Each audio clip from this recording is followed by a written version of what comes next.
Hey, today I've got something a little bit different for you. Today we are doing a very short quiz. Now, if you are trying to work on your accuracy and polish up your English a little bit, get rid of common mistakes you might be making, then this is a great lesson for you. So you will need a pen and a paper. So pause here, go grab those now, come on back, and let's get started. Here's how today's quiz works. I will give you 8 statements. Each one contains a common English mistake. Your job is to identify and correct the mistake in each statement, all right? So number your paper from 1 to 8, and after I give you each statement, press pause, find the mistake, and write down the correct version on your sheet of paper, okay? So you are gonna have to pause the lesson throughout. There is no time limit, so don't stress. And after we go through all 8 statements, I will correct the quiz with you, tell you what was wrong, why it's wrong, and of course, give you the correct version. Ready? Statement 1.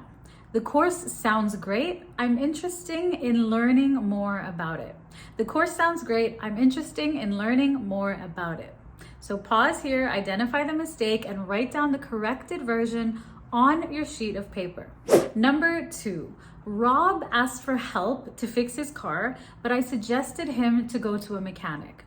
Rob asked for help to fix his car, but I suggested him to go to a mechanic. So again, pause. Number 3, I'm looking forward to work with you. I'm looking forward to work with you. Number 4, I go on business trips almost every month, so I am used to travel often. I go on business trips almost every month, so I am used to travel often. 5, if you didn't like the gift, you should have told me. If you didn't like the gift, you should have told me. Again, pause if you need to. 6, I loved the movie. It was too funny. You'll like it. I loved the movie. It was too funny. You will like it. Number 7, I was really tired last night, so I didn't went to the party. I was really tired last night, so I didn't went to the party. And number 8, this one is a dialogue. So person A says, so what do you do? And person B replies, I am working at an advertising agency. I'm helping companies with online advertising. So pause here, go back and listen again if you need to. Identify the mistakes in every statement. So every single statement does have a mistake. Take your time, and when you're ready, we're going to correct these mistakes and I'll tell you exactly what's wrong. Okay, so let's look at statement number 1. The course sounds great. I am interested in learning more about it. The course sounds great. I'm interested in learning more about it. The mistake here is interesting. It should be interested with ed. Now, when it comes to adjectives that end with ed and adjectives that end with ing, they're very often mixed up. So interested or interesting. Remember, if you are talking about your feeling, you're describing your feeling, you need to use adjectives that end with ed. So it should be, the course sounds great. I am interested, because it's my feeling, in learning more about it. All right. So if we're describing the course itself, we can say the course is interesting or the course sounds interesting. But if we're talking about how we feel, we need to say, I am interested in learning more about it.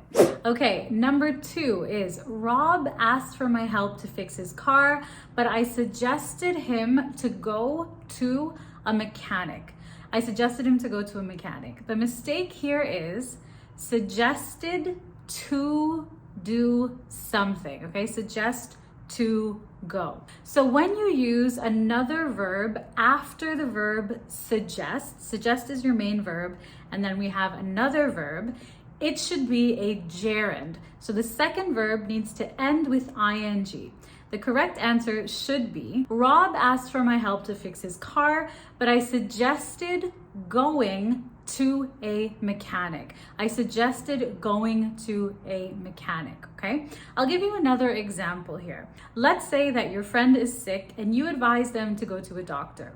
You should not say, I suggest to go to the doctor. Instead, you should say, I suggest going to the doctor, all right? So remember that after the verb suggest, you always use a gerund, not an infinitive with to, okay? So I suggest going, I suggest trying, I suggest doing this, I suggest telling her. Always suggest plus a gerund. Number 3, I look forward to work with you. I look forward to work with you. Our mistake here is work. It should be, I look forward to working with you. And this is because after the phrase look forward to, we always use a gerund, so a verb with ing. For example, I look forward to working with you. I look forward to seeing you. I look forward to meeting with you. I look forward to talking to you, and so on. Okay, so after look forward to this phrase, always use a verb with ing or a gerund. Number 4, I go on business trips almost every month, so I am used to travel. I go on business trips almost every month, so I am used to travel. The mistake here is travel. It should be traveling. So whenever you have the phrase to be used to, I am used to, you need to use a gerund or a noun. So I am used to traveling, gerund. I am used to waking up early. I am used to working from home. I am used to teaching large groups of people, okay? Or I am not used to something. Or you can use a noun. For example, I am used to hot weather. Now remember that be used to and used to are different. When we say I am used to something, it means I'm familiar with this thing. This thing is not new to me. So if I say I'm used to traveling, it means I travel often, I'm familiar with it, I'm comfortable with it.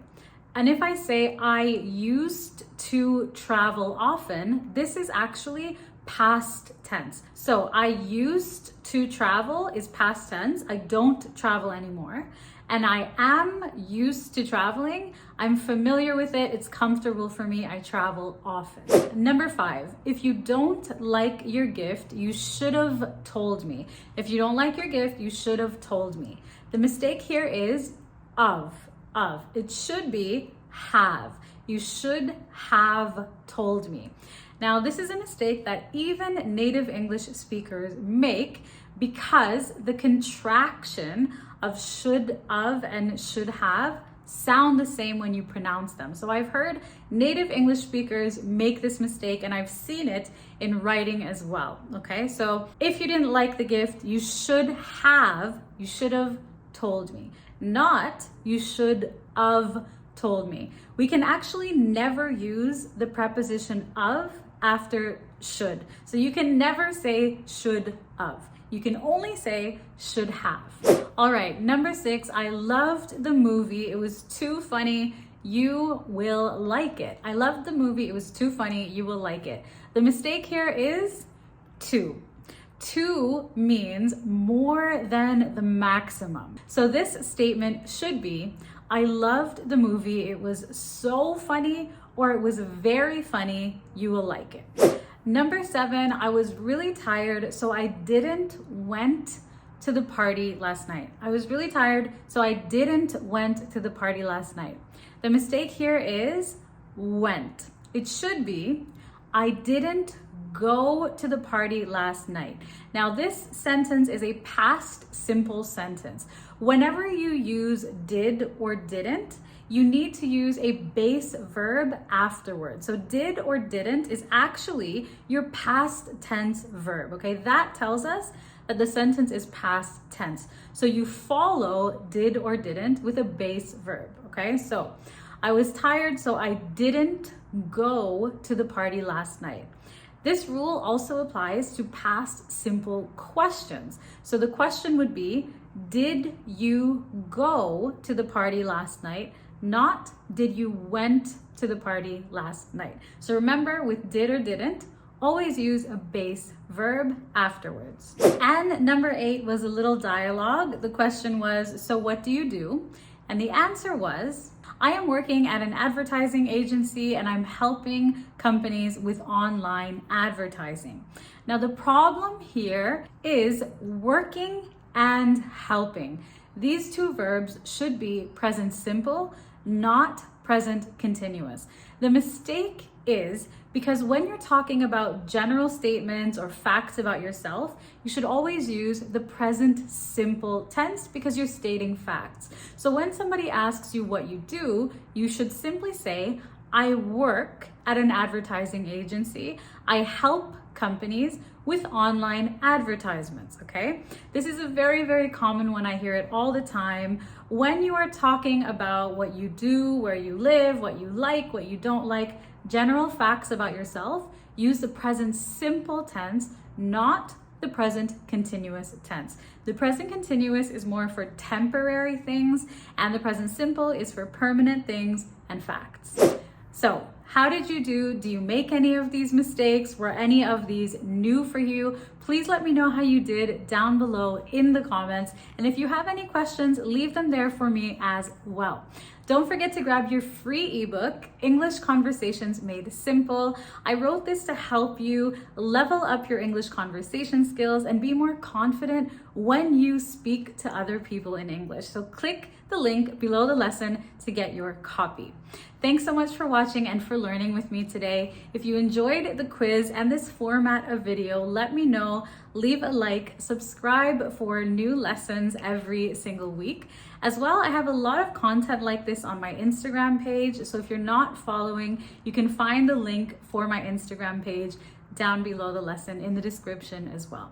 Thank you so much, and I'll see you soon in the next one.